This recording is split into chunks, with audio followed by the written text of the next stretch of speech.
প্রণয় ঘোরের সন্ধিতে লেখনীতে সালমা চৌধুরী। পর্ব ৩১। শান্ত পরিবেশ, কারো মুখে শব্দ নেই। তাজ মাথা নিচু করে ফ্লোরের দিকে তাকিয়ে আছে। নওমি আর চোখে বারবার তাজের দিকে তাকাচ্ছে। হয়তো কিছু বলতে চাচ্ছে, কিন্তু কিছুই বলতে পারছে না। তাজের আব্বু দীর্ঘশ্বাস ছেড়ে বললেন, আমি তোমাদের দুজনকে শেষবারের মতো কিছু কথা বলতে চাই। তোমরা এখনও ছোট। কি ভাবো, কি করো বা করতে চাও সেসব নিজেরাও বোঝো না। কিন্তু আমার বিশ্বাস তোমরা এতটাও ছোট না যে নিজের ভালো মন্দ বুঝবে না। তার জন্য আমি এতদিন সময় দিয়েছি তোমাদের। আমি বারবার চেয়েছি তোমরা নিজেদের সময় দাও, বুঝো। তোমরা নিজেরা বিয়ের জন্য আগ্রহ দেখাও, কিন্তু না, তোমরা আমার কথা কানেও তোলোনি। আজ আমি আমার শেষ সিদ্ধান্ত জানিয়ে দিতে চাই। তাজ এবার মাথা তুলে তাকালো। আব্বুর মলিন চেহারার পানে তাকিয়ে চাপা নিঃশ্বাস ছাড়ল। বক্রদৃষ্টিতে একবার নওমিকেও দেখে নিল। নওমির চোখে মুখে আতঙ্ক। তাজ ধীর গলায় বলল, আব্বু, আপনার সিদ্ধান্ত জানানোর আগে আমি কিছু বলতে চাই। নওমির বুক কাঁপছে।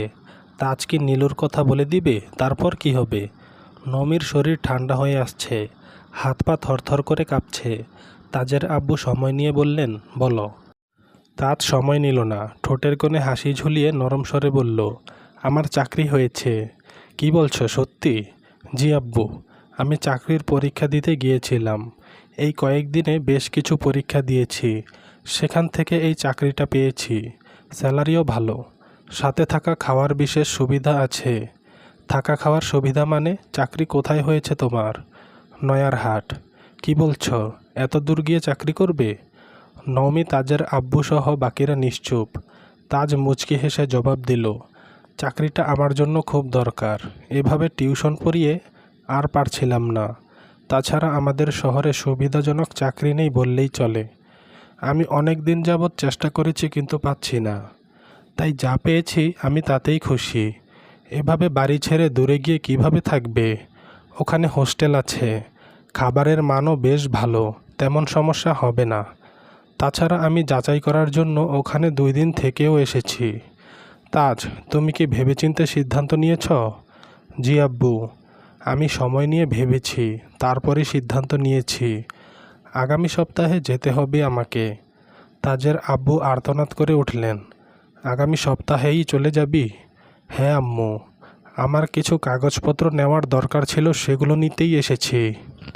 রাফি বলল, ভাইয়া, তুমি দূরে চলে গেলে খুব মিস করব তোমাকে। তাজও বলল, আমিও তোদের খুব মিস করব। একে একে সবাই নিজেদের আবেগ অনুভূতি প্রকাশ করছে, অথচ নওমি পাথর বনে গেছে। সে মূর্তির মতো বসে আছে। এখন আর তাজের দিকে তাকাতেও পারছে না। তাজের আব্বু নওমিকে কিছুক্ষণ পরখ করে মৃদুস্বরে বললেন, বিয়ের ব্যাপারে কিছু ভাবছো আপাতত? না আব্বু, নতুন চাকরি, নতুন পরিবেশ, সব কিছু বোঝার জন্য হলেও আমার কয়েক মাস সময় লাগবে। নিজেকে গুছিয়ে নেই, তারপর বিয়ে নিয়ে ভাববো। ঠিক আছে, তোমার যা ভালো মনে হয়। তারপরও 1 সপ্তাহের মধ্যে যদি তোমার সিদ্ধান্ত পরিবর্তন হয়, বিয়ে বা এঙ্গেজমেন্ট কিছু করতে চাও, তাহলে জানিও। বাবা হিসেবে আমার দায়িত্ব আমি অবশ্যই পালন করব। জি আব্বু। তাজ আর কথা বাড়ালো না। কোনোরূপ শব্দ না করে নিজের রুমের দিকে চলে গেল। এদিকে নওমির গলা শুকিয়ে আসছে। তাজের রাশভারী কণ্ঠের কথাগুলো বারবার কানে বাজছে। নওমির দৃষ্টি এবার তাজের পানে। অকস্মাৎ তাজের আব্বু ডাকলেন, নওমি। জি মামা। তুমি চাইলে তাজের সাথে একটু কথা বলতে পারো। তাজকে দেখে খুব একটা স্বাভাবিক বলে মনে হচ্ছে না। আমাদের সাথে হয়তো অনেক কিছুই শেয়ার করবে না, তোমাকে বলতে পারে। ঠিক আছে। নওমির বুকে চিনচিন ব্যথা করছে। সবসময় স্পষ্ট করে কথা বলা মেয়েটাও আজ কথা গুলিয়ে ফেলেছে, কণ্ঠস্বর কাঁপছে। এ যাবৎকালে তাজের দিক থেকে এরকম অবহেলা কখনো পায়নি। তবে আজ হঠাৎ কি হলো? নওমির ইচ্ছে করছে সবার মাঝখান থেকে উঠে এক ছুটে তাজের কাছে যেতে, তাজকে জিজ্ঞেস করতে এই অবহেলার কারণ কি। কিন্তু না, এটা সম্ভব না। নওমি সবার দিকে তাকিয়ে মৃদু হাসার চেষ্টা করল, তারপর ক্লাসের ভান করে বসার ঘর থেকে বেরিয়ে গেল। নওমি যথারীতি ক্লাসে চলে যায়।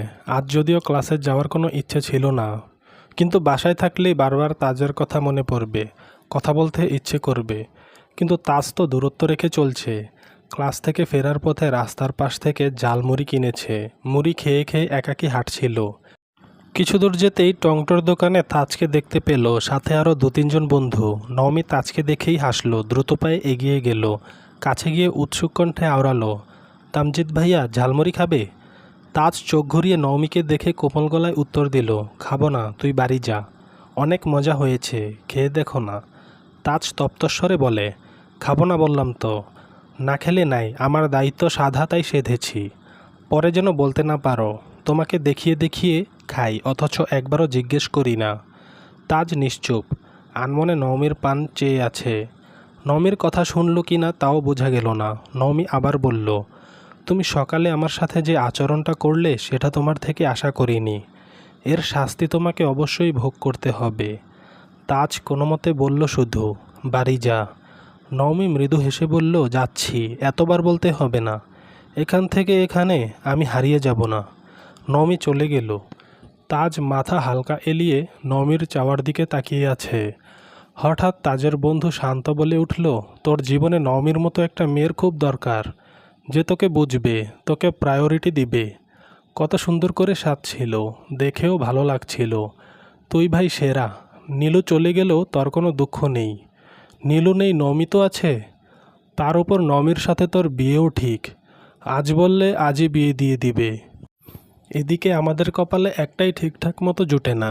শান্তকে থামিয়ে দিয়ে সাদ বলল, তাজ তুই বরং একটা কাজ কর, নীলুর বিয়ের তারিখের সাথে মিল রেখে তোর বিয়ের তারিখ ধর। তুই নওমিকে বিয়ে করে নে, নীলুকে জানিয়ে দেওয়ার দায়িত্ব আমাদের।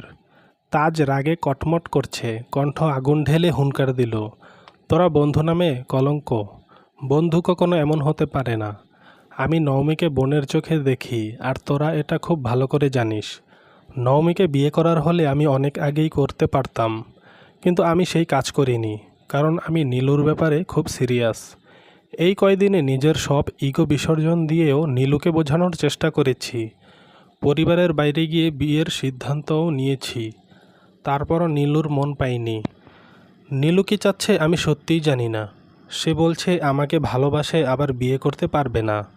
আমার হয়ে তার পরিবারকে কিছু বলতে পারবে না, তার বাবার কথার অবাধ্য হতে পারবে না, আবার আমাকে ছাড়তেও পারবে না। এ কেমন ভালোবাসা আমি জানি না, সত্যিই জানি না।